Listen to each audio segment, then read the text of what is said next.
Oh, this is easy. This is way too easy.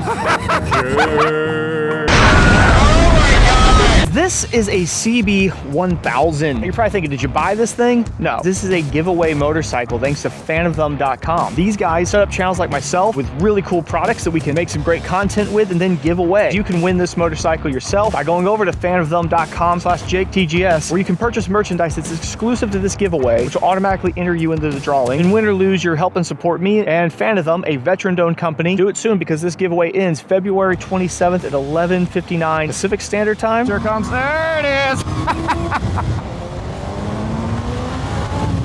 It's got some power on it. I don't know what it weighs. If you guys want, we can do a video about that. It's something we've done in the past. Get the true weight and the true power of this thing if you're interested. Keep in mind, we do that just seems to disappoint everybody because everybody's always like, they think it's like, thinks their bike is lighter, it makes more horsepower than it actually does. People measure weight and power of their motorcycle the same way dudes measure something else. Whatever it is though, it feels great. I totally dig bikes like this. I used to want, I don't know if it's actually considered the predecessor to this bike, but the 919, when I worked at a Honda dealership, there was like a bunch of leftover ones. Honda had a great rebate on it. We were selling those things like out the door for like under $6. I really wanted to make a stupid financial decision. I've always kind of dug the naked sport bikes, Roadster, the Standard, whatever you want to call it, particularly the ones that are built out of a sport bike, because it's like a cheat code to get a leader bike for a really good price and get a lot of really cool equipment, but set up for daily use. I used to think they were lame when I first got into riding. I was into sport bikes. I was like, oh, some old man bikes. I had an R1, right? It was like the second bike I owned because I'm an idiot.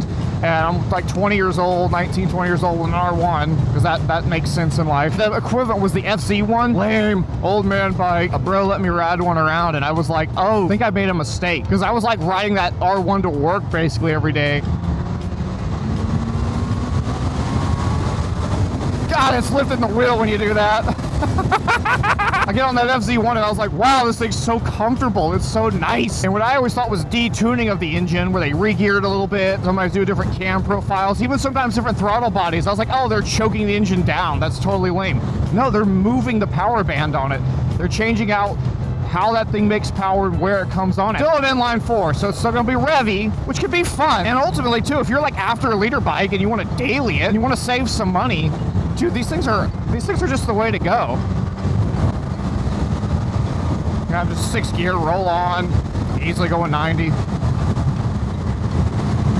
Sometimes it's good, that's safety. Look, I didn't want to be around all them cars. I want to be next to that strap. Let's go, come on. You know, I couldn't have made it out loud after I rode that dude's FZ1, but I was like, man, what they've done with that engine, the gearing, the seating position, I was like, they made it better. This was the bike I should have bought. Realistically, I get it, you want the R1, you want it, I feel ya. But you should get something like this. Now the problem though is the FZ1, which I actually thought was not a bad look. There's certain years the FZ1 looks pretty good. I mean, they don't do it anymore. Now they got like the MTO one or whatever. It looks weird. The Cowie one's okay. Dude, this is a good looking bike right here. Is it not? Is this not a good looking bike? That car's probably thinking I'm like talking to him. I'm not talking to you, buddy. This thing looks incredible. You might even call it a little bit of a retro styling. There is something to be said though for retro styling where it's simple. They don't put like weird farkles and things that don't matter, like fake vents like my MT-07 has. I mean, it's just classy, you know, it's classy.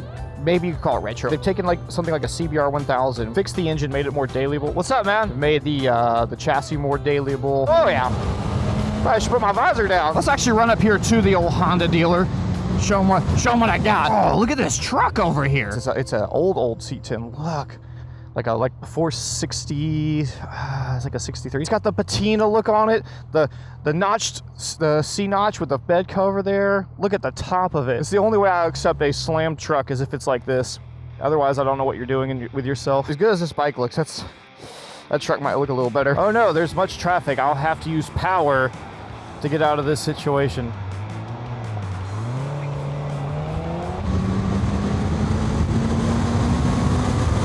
What's so cool about this bike, it's got these power modes and you can kind of swap around between them here. Engine, brake, power, and then there's one here for traction. And right now it's on the user setting where it saves the settings. And when you flip the ignition off and on, it will go back to where you had it. The only thing that happens is the traction will at least, it'll go back to at least one on. The cool thing is on the fly, there's a button right here. I just turned it off while we were riding. And you may say, why is that? Well, traction control is basically also wheelie control. It's not technically wheelie control, but I mean, like what's gonna happen when one wheel's at one speed and one's at the other? Traction control ends up becoming wheelie control. That's just how it works. I'm sure what it is that in some places, regulatorily, it's going to have traction control on when you cycle the key, right? There's probably also a bunch of lawyers in the office that tell them it has to do that. So what they've got here, like I said, you literally have a button right here, and I can click it again here on the fly. I can turn it back off. This bike has cruise control, and I'm going to try to set it, see if I can't get that to work. There it is. It's on. It's on. This is not something it came with. I'm going to turn it back off here. We're going to hit the brakes. All right, there we go. And I'll tell you what it was, is Spite added this on. This is a kit. We're at a better place now. Look at that. Look at that. Look at that. Spite, this is cool, dude. I'm so glad you put this on here. I don't want to give it away. It's a little windy. It's a little windy to just be completely hands off. Without the speed up button.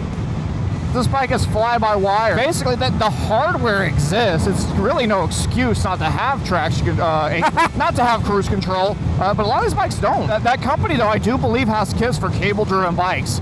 You got to put like a whole like solenoid thing in there. It's going to pull the cable, so you're going to have a weird effect that this is going to be moving. Well, right now this isn't moving. Like this is shut because this is a computer. This is fly-by-wire, so it's simpler. Now it says there's a cop coming up here. Hey, cows. But they're all going faster than me, and I think I'm only going a couple over the speed limit anyway, so I think I'm all right. You got to own it a little bit, you know, right? Like if you're going too close to the speed limit everywhere, get that profile and go on there. This keeps you safe. It keeps you reasonable. Yeah, since Spite did have this bike before me, not only did he add the cruise control, we got our charger on here. He set you guys up, you know, so big thanks to him. Spite's a good dude, though, honestly, man. And people ask me every once in a while, said, is he crazy in real life? Of course he is. No, he's a good dude.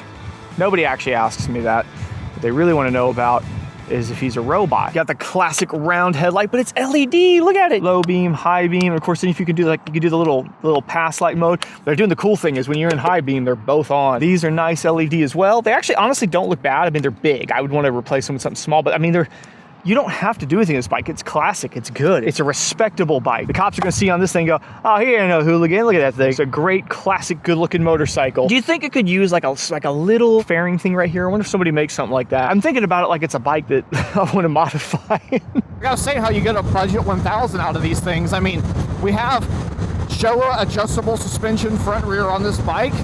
We've got big, 4-pot calipers on the front, dual rotors, big old set of mono blocks, they're not even like a crappy old split caliper. With the Honda here, look, we're getting a single-sided swing arm. Oh, there's something in the road there. You want to push out.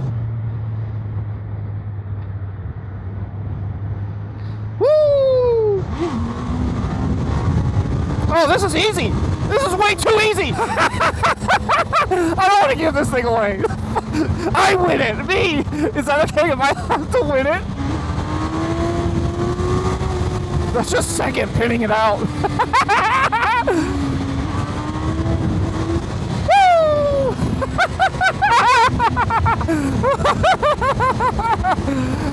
Dude, this thing is awesome. You think, oh, they've tuned him down. They don't make power like the real inline four. That's what a real one does. When I had my R1, you could do this. You could be in second, going this speed and just, yeah. You could ride it to work. You could daily this thing. You could ride it around town. A lot of sport bikes feel like crap riding around town. No, with this upright position, with these bars, no, it's literally super easy. And you could go ride on the weekends with the boys. You can ride with the sport bike. Unless they're like Jixer Bro level and they want to go like 1,000,000 miles an hour everywhere, I think you're going to be just fine. I don't see why it would be a problem. It's just a versatile bike. I don't see why you couldn't take this thing to the track. Here we are at G2 Park. I've been meaning to get out here. Things just didn't work out quite right. I don't actually have like a good bike to take out here. It's a big track. Ride Smart will do some track day stuff out here.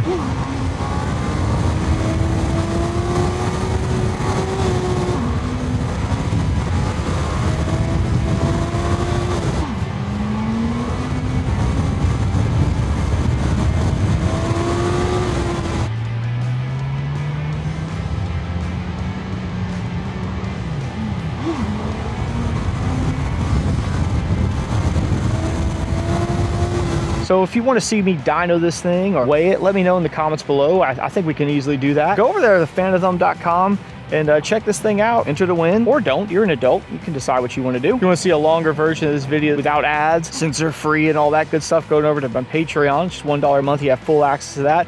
And if you do get in there, get in my Discord and go chat with me. That's a good old time in there. Otherwise, then we'll see you guys next video.